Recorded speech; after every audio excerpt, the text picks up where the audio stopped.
And here we have the collage that I mentioned in a previous video. This collage has been created to outline many things. It's kind of encoded.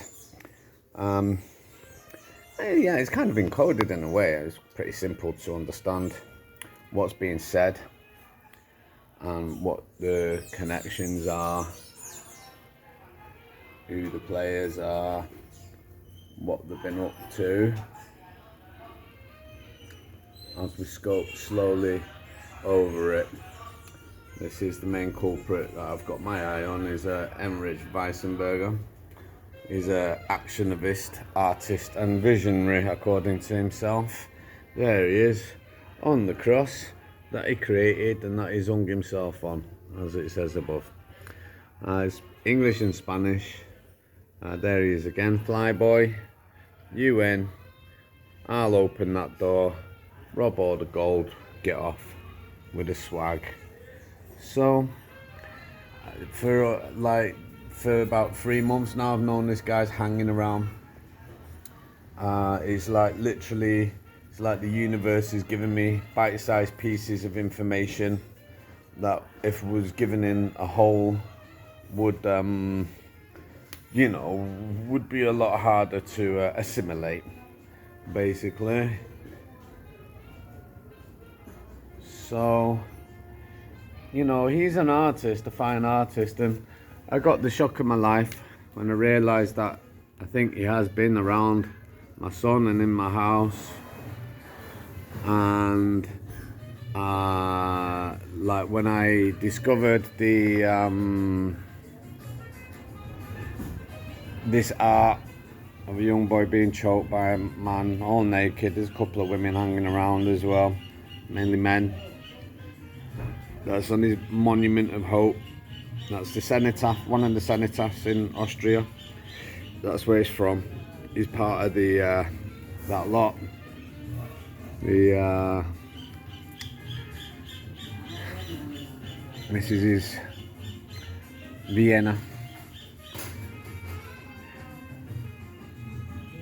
There he's been an activist with his loud halo, which I'm about to do, because this demonstration is to expose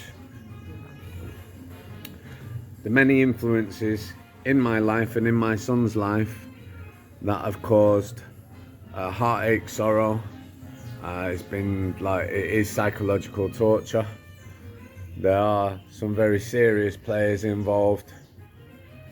This says it all. I don't need to speak. I don't need to say it. In Victoria, Caldas, supporting these projects, taking my son, because they knew that if I found out about all these projects going on, 18,000 hectare land grab, the AI for peace, that the shit would hit the fan. And this cat, especially Emmerich Weissenberger, has got a lot involved. So these are all the names of the various state actors. There's a few missing, but we got most of them inside the mandala. School teachers, Sandra, grandmothers, everyone's going in to where they wanted to go when they supported the project of Emmerich, which is there you have it. It's what it's about. His ghoulish art says it all. He's half an hour with a guy under some serious investigators would start to reveal where his mindset's at. I think he's a total psycho myself. So there you have it. That's like,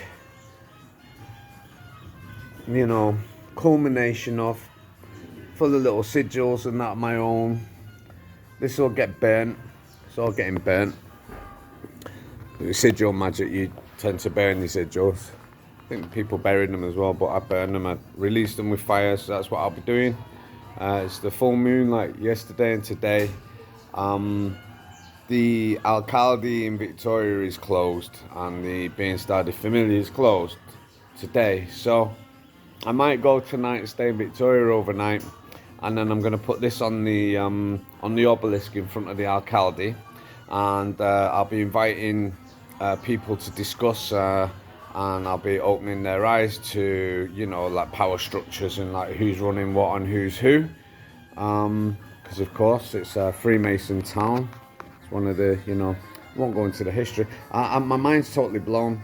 I've only discovered the history of Victoria, both the first conquistadors, what happened there, and then in the 40s and 50s when people were stealing each other's land, going around armed gangs, taking land to plant coffee on because it was seen as a potential very lucrative business, until everyone else started growing it, right? Not much coffee and money in the coffee in Colombia in that market anymore, so I believe. So, lots of foundations involved in this, momentia, different foundations, different interests, but basically it comes down to controlling the minds of the people and stealing the land.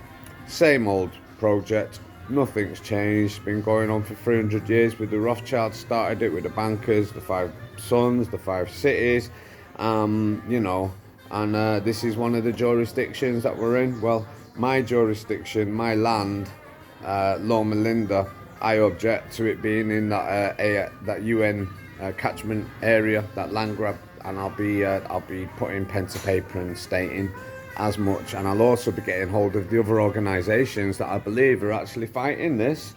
Senor Gustavo, and quite rightly so.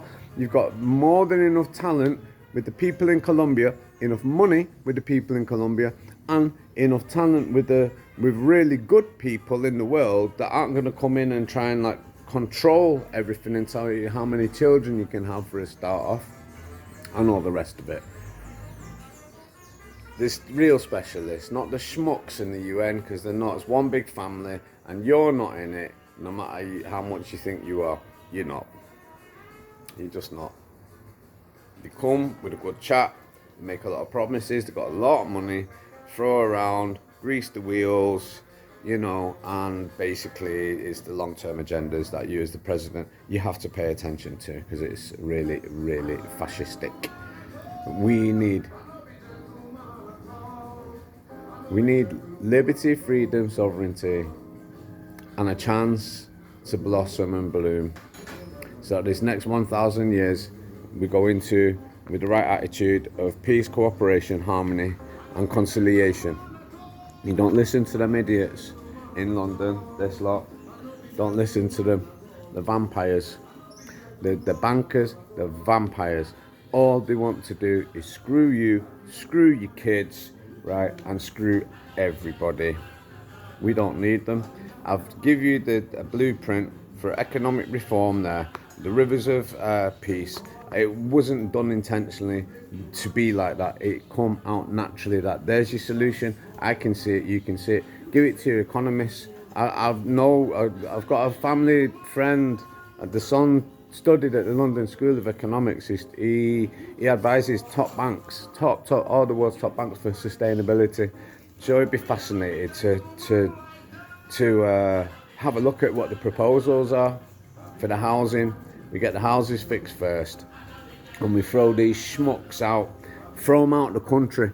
Anything to do with the UN, this is illegal. They took my son to hide all of this, so that puts the whole framework, all of the projects, into the zone of a criminal investigation, sir.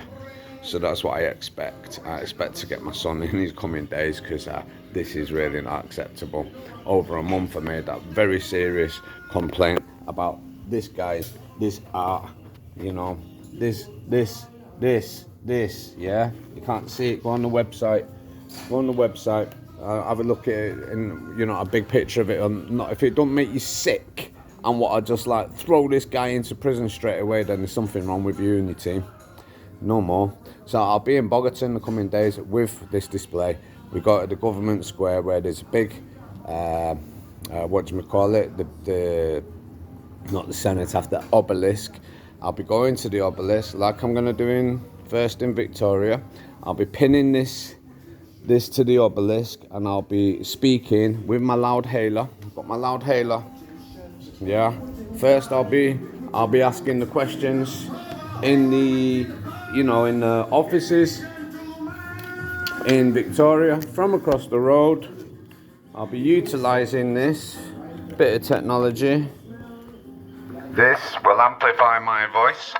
I'll be speaking to the alcalde, Secretario de Gobierno, and Dr. Daniel Wilches Montana. ¿Dónde está Mateo?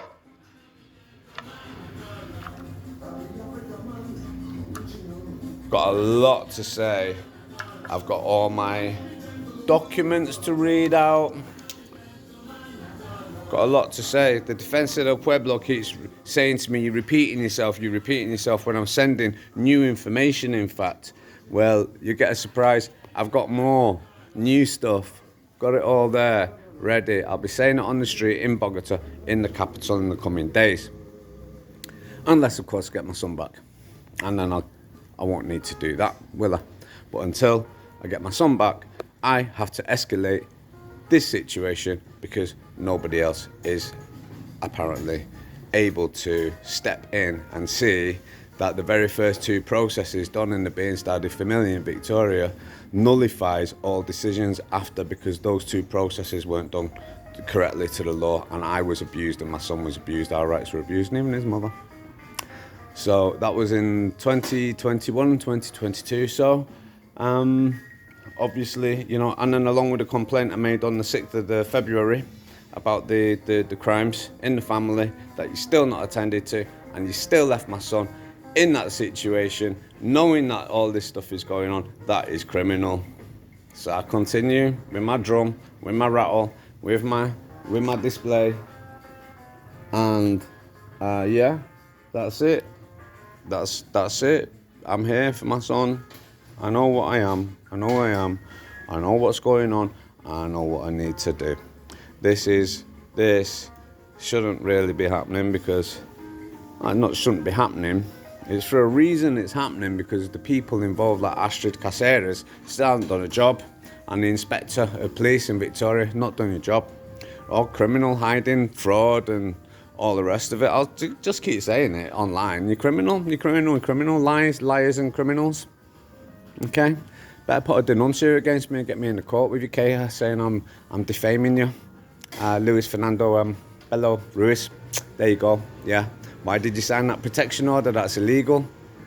Wrong. Luis, I'm really surprised in you. I honestly thought, he was honourable and he was really intelligent. That was a really dumbass move to do that. You don't put the pen to paper knowing that it's all criminal and wrong, and that the commissario can't sign it himself. Is it because he's not qualified as a commissario? I think so. That's why he knocked the phone out of my hand. Right, it's enough for now. I'll carry on in a bit when I'm starting to get vexatious in my spirit. I'll make myself a cup of coffee, sit down and relax. Been up since very early today. I'm very tired. Not as tired as you lot, I bet. See you in a bit.